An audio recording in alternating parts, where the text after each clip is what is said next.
Hey guys, happy day 3.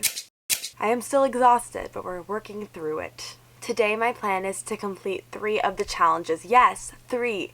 I know it's ambitious, but we're gonna try. The first one is I want to finish To Kill a Kingdom, most definitely, to fulfill the read a book with a non-human MC. And I got a little through it earlier this morning before I really got up, which was really nice. Lyra and Elian just had their first meeting, so hopefully now the plot will begin to progress more. And later tonight, I'm going to be completing the Read a Book with Purple on a Cover and Read a Book in the Same Place the Whole Time challenge with My Crazy Sick Love by Drika Pinati.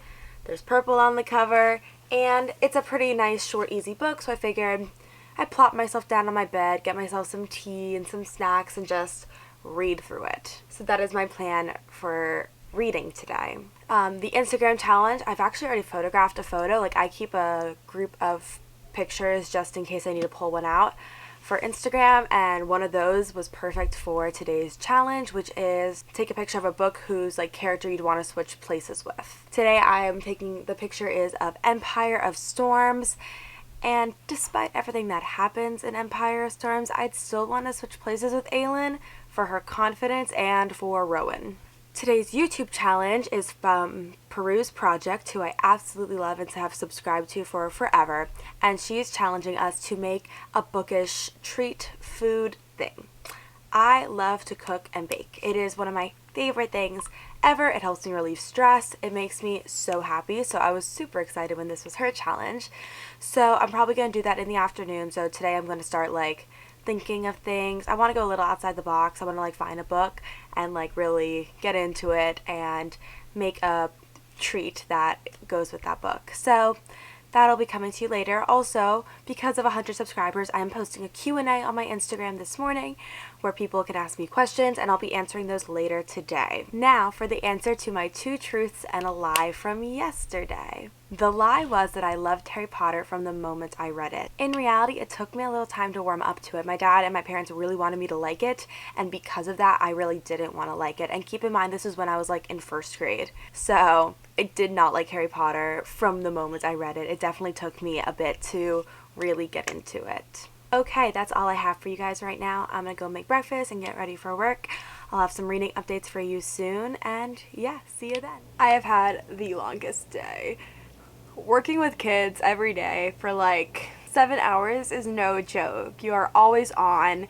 It just exerts so much energy. I am so tired now. But I got a lot of To Kill a Kingdom done, which is really good. I plan to finish that later and then start, as soon as that's over, start My Crazy Sick Love. What I'm doing here now is I'm telling you guys what I'm about to bake for you guys, and that would be chocolate brownies.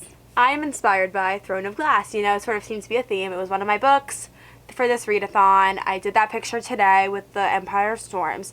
And one thing that we know that Aelin loves is chocolate cake. She loves chocolate. She definitely has a sweet tooth, which I can relate to. So I'm going to do that, and I'm going to put some white chocolate chips in it as well to signal a little nod to Rowan's hair, and because I just have white chocolate chips that I want to use up. So let's cut to that clip and let's bake.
Okay, I'm a little bit of a mess, but let's talk about To Kill a Kingdom. So I'm about 3/4 of the way in, and it took me way longer than it should have to realize that this was like a little dark Little Mermaid retelling, which it is, and it's really good. So I'm about, as I said, 3/4 of the way in, and it's very dark, it's very gruesome. There hasn't been a lot of like romance, but from the reviews I heard, that comes a lot later.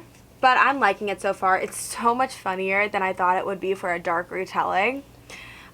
It was included in one of the things for the Broody Banter box for Fairy Loot for June. And so I guess if it has to do with like Broody Banter, I should have sort of guessed that it's funny, but I wasn't expecting how funny it would be. The characters' remarks are snippy and wisecrackish, and Lyra is like deadpan humor, and it's wonderful. Overall, it's a pretty quick read so far. I'm getting through it really quickly, which is good for a reading rush. I think this is also a single book, a standalone book in a series, so that means it's probably going to wrap up soon as well.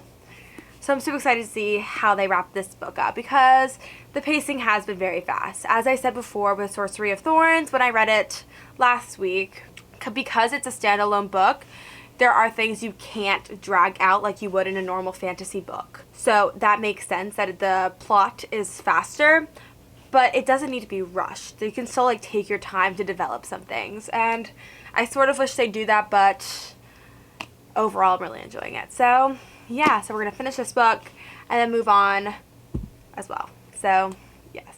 Hey guys, let's wrap up the day. I finally finished To Kill a Kingdom, and I gave it 4 stars. I really enjoyed it. It was dark, it was shocking, it was so funny.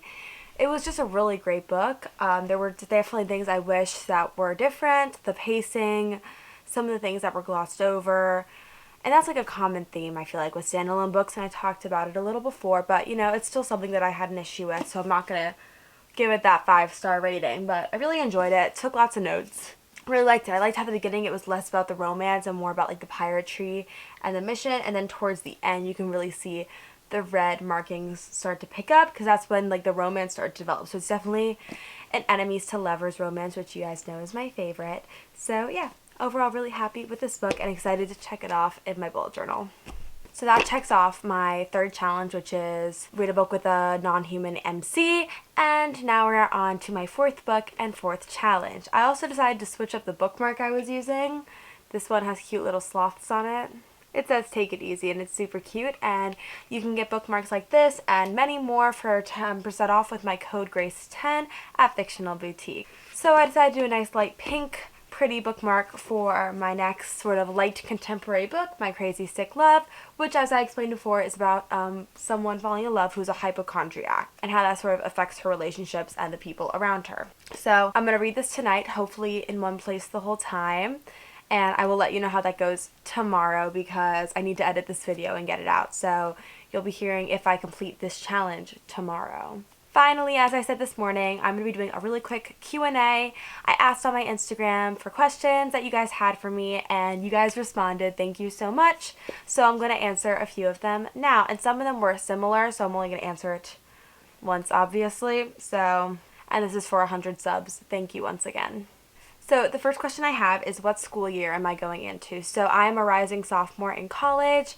I go to school in North Carolina, but it's summer right now, so I'm home, but I love it. I love the college experience, and I love all the free time I have to read in college, which is great. And just as an added question, I am currently majoring in psychology and theater. If a book was based off of my life story, what would it be? That's a really good question. This is so cheesy and classic, but like probably Fangirl by Rainbow Rowell. She's basically me. I am a huge nerd, geek, book lover person, so I definitely relate to Kath and her obsession with her Simon Snow fandom. So that's my realistic, like if a book was actually based off my life, that's what it would be.